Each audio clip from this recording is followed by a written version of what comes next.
The reason that academic integrity is so important at the University of Maine at Augusta and really all institutions of higher education is because it's imperative for advanced academic work.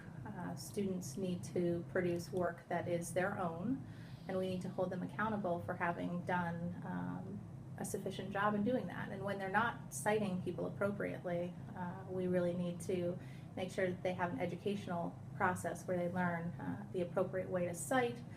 That will prepare them for any further higher education that they may have and for publication in the real world and for their job duties in the real world. There are a number of reasons not to handle it informally, one of which is that the faculty member would likely be found liable in a court of law if it ever came to that.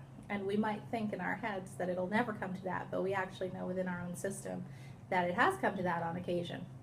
So we want to make sure that faculty are aware of what the policy is and how to follow it. Generally, courts will look at your policy when somebody's sued, and they will say, okay, what is your policy and are you following it?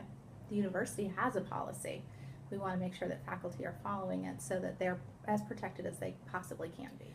I'll be talking about how a faculty member would file an academic integrity violation, AI for short, what that process looks like. So how they fill out the form, the basics of that, but also when somebody would want to be filing a claim, covering also due process rights for students and where faculty can make themselves liable if they're not following the university's policy.